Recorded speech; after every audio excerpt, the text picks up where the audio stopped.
What if everything you think you know about your company's or your own financial health is wrong? Financial statements aren't just numbers. They're a story waiting to be unlocked, and potentially it may not be the version that you want. Learn to decipher the language of money and discover the hidden truths behind those reports. So what exactly are financial statements? Think of them as a business's report card. They show how well a company is doing, where its money comes from, and where it goes. They're super important for making good decisions, whether you're running a business, investing, or just trying to understand the financial health of a company. There are three main statements we'll look at: the balance sheet, the income statement, and the cash flow statement. Each tells a different part of the story. First up is the balance sheet. This is like a snapshot of what a company owns, its assets, and what it owes, its liabilities, at a specific point in time. It also shows the owner's stake in the company, which is called equity. Assets are things like cash, accounts receivable, money owed to the company, inventory, and property, plant, and equipment, PP&E. Liabilities are things like accounts payable, money the company owes, debt, and unearned revenue. The basic equation of the balance sheet is assets equals liabilities plus equity.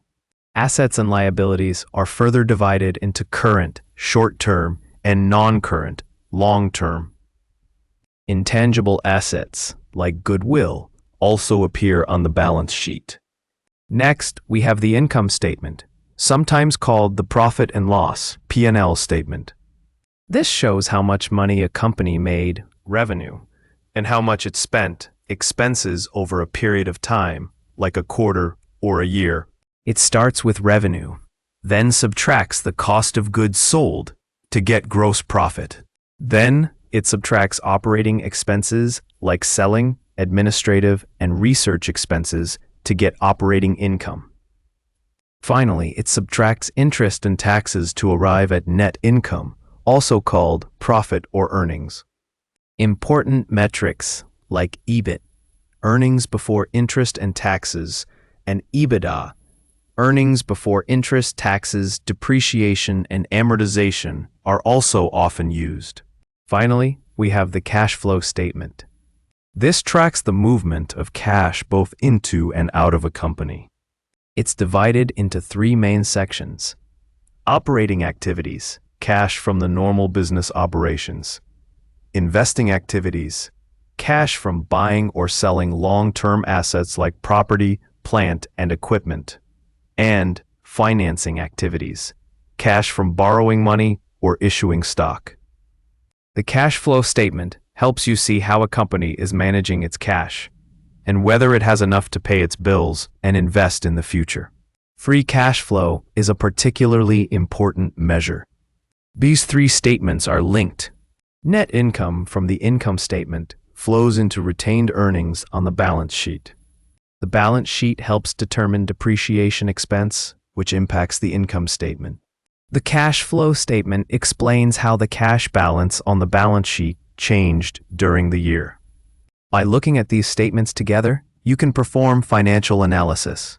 This includes calculating ratios to assess liquidity, ability to pay short-term debts, solvency, ability to pay long-term debts, and profitability, ability to generate profits.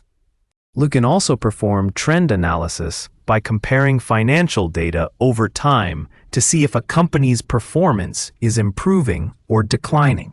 Understanding these statements allows stakeholders like shareholders and management to make informed decisions. They help you assess the financial health and position of a business. They help you understand where a company's value comes from and what its growth potential is. However, remember that these statements are based on accounting principles like GAAP or IFRS, which involve estimates and judgments. They also don't capture everything like brand reputation or employee morale. Also, this video did not address how to use financial statement analysis in complex scenarios that often involve qualitative assessments beyond the numbers. If you found this helpful, Please like, share, and subscribe for more videos like this.